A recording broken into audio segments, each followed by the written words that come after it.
சினிமால ஜெயிக்கணும்னு வந்தாரு, பெரிய லெவல்ல ஜெயிச்சாரு. எங்க அப்பா மாதிரி ஒரு ஆளு உலகத்துல திரையுலகத்துல இன்னொரு ஆளு கண்டிப்பா வரவே முடியாது. யாரா இருந்தாலும் அடிச்சு சொல்ல முடியும். தயவு செஞ்சு கையெடுத்து கும்பிடுறேன். அவர் யாருக்கிட்டையும் பணம் வாங்கல, கடன் வாங்கல. எங்களுக்கு அவர் கிடைச்ச தெய்வம். ஒரே ஒரு தெய்வத்தை நாங்க எல்லாரும் இழந்துட்டு இருக்கிறோம்.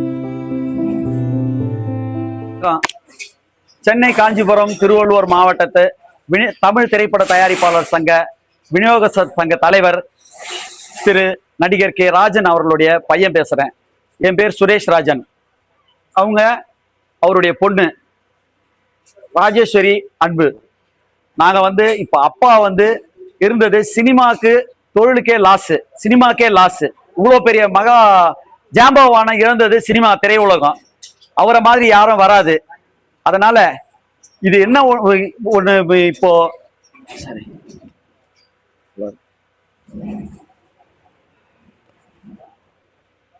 அப்பா சினிமால ஜெயிக்கணும்னு வந்தாரு, பெரிய லெவல்ல ஜெயிச்சாரு.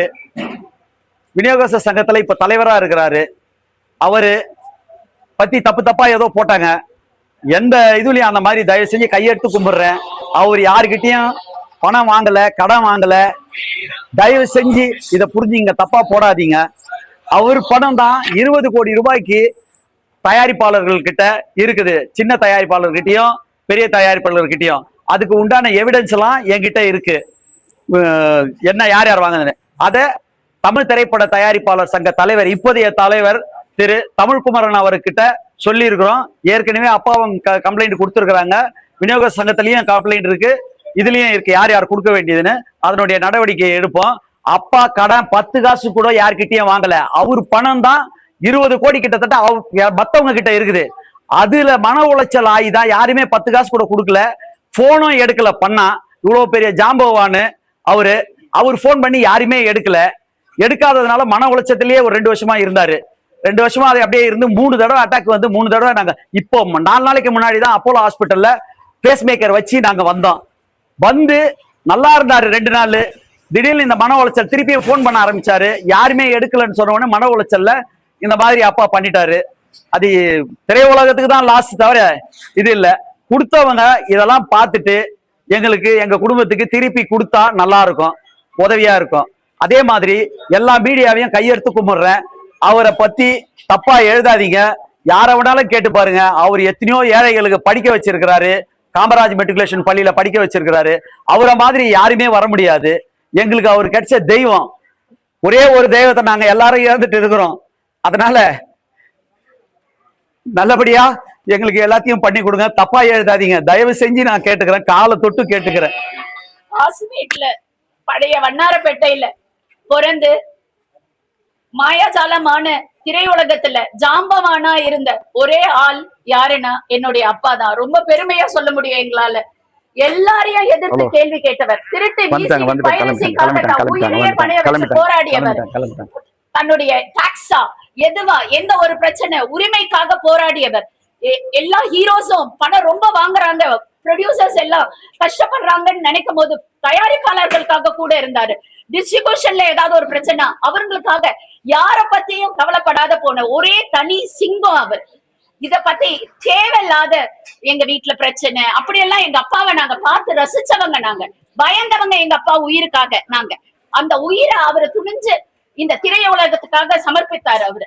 அவர் குழந்தைங்களுக்காக, ஏழை மக்களுக்காக. இந்த யூடியூப்ல ஒரு வீடியோ பேசினா கூட 2000 கொடுத்தோம், 3000 கொடுத்தாங்கன்னா கூட இமீடியட்டா விதவை பெண்களுக்கும் சின்ன குழந்தைங்களுக்கும் அதை கொடுத்து அவரு தன்னுடைய உணர்ச்சி என்னன்னா தான் கஷ்டப்பட்ட மாதிரி இன்னொருத்தவங்க கஷ்டப்படக்கூடாதுன்னு நினைப்பாரு. அதனால தயவு செய்து கையெடுத்து கும்பிடுறவங்க எல்லார்கிட்டையும் எங்க அப்பா மாதிரி ஒரு ஆளு உலகத்துல திரையுலகத்துல இன்னொரு ஆளு கண்டிப்பா வரவே முடியாது.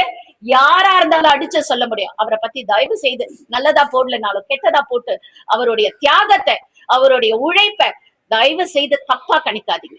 உங்க எல்லாருக்கும் ப்ரொடியூசர், தயாரிப்பாளர் தலைவருக்கும் கேட்டுக்கொள்கிறேன். வர வேண்டிய பணம் என்னவோ அது நியாயமா ஒரு தயாரிப்பாளருடைய பணம், உழைப்பின் பணம், அதை கையில கொடுக்கணும் நீங்க வாங்கி. Thank you, thank you sir. ரொம்ப நன்றி. எங்க பேரு விஜய் ராஜேஸ்வரி அன்பு. பெரியண்ணா தான் அவங்களை ஃபுல்லா பாத்துக்கிட்டாங்க அப்பாவை. பிரபு, KR பிரபு, இன்னொரு அண்ணா KR கணேஷ், இவரு KR சுரேஷ், நான் விஜய் அன்பு, அபிஷியல் நேம் ராஜேஸ்வரி அன்பழகன். எங்க அப்பா விஜயின் தான் கூப்பிடுவாரு. இது இல்லாத மருமகள்ங்க, அழகான குடும்பம். இப்ப ஒரு கொள்ளு பேரன் பிறந்திருக்கான் எங்க வீட்டுக்கு. ரொம்ப சந்தோஷமா இருக்க வேண்டிய அப்பா. எந்த கவலையும் கிடையாது. எல்லாரும் வெல் செட்டில்டு. என்னுடைய கவலை மட்டும்தான் எங்க அப்பாக்கு இருக்கும் கொஞ்சம். மத்தபடி வேற யாராலையும் அவருக்கு கவலை கிடையாது. அதனால தேவையில்லாத விஷயங்கள், வதந்திகளை யாரும் நம்பாதீங்க. அப்படி இல்ல, வர வேண்டிய பணம் நிறைய இருக்கு, எங்களுக்கு கொடுக்க வேண்டிய பணம் நிறைய இருக்கு. அவரு கடனாளி இல்ல, கடன் வாங்க மாட்டாரு யாருக்கிட்டயுமே. கொடுப்பவர். அவர் எல்லாருக்கும் பணம் கொடுத்துருக்கிறாரு. தயவு செஞ்சு அவரை வந்து தப்பா போட்டுறாதீங்க. உங்க காலில் விழுந்து கேட்கிறேன், தயவு செஞ்சு அந்த பணத்தையும் கொஞ்சம் எல்லாரும் சேர்ந்து எப்படி பண்ணணுமோ தமிழ் திரைப்பட தயாரிப்பாளர் சங்கத்திலையும் விநியோகத்தர் சங்கத்திலையும் சேர்த்து அதை வாங்கி கொடுத்துருங்க. உங்களுக்கு எல்லாருக்கும் நன்றி.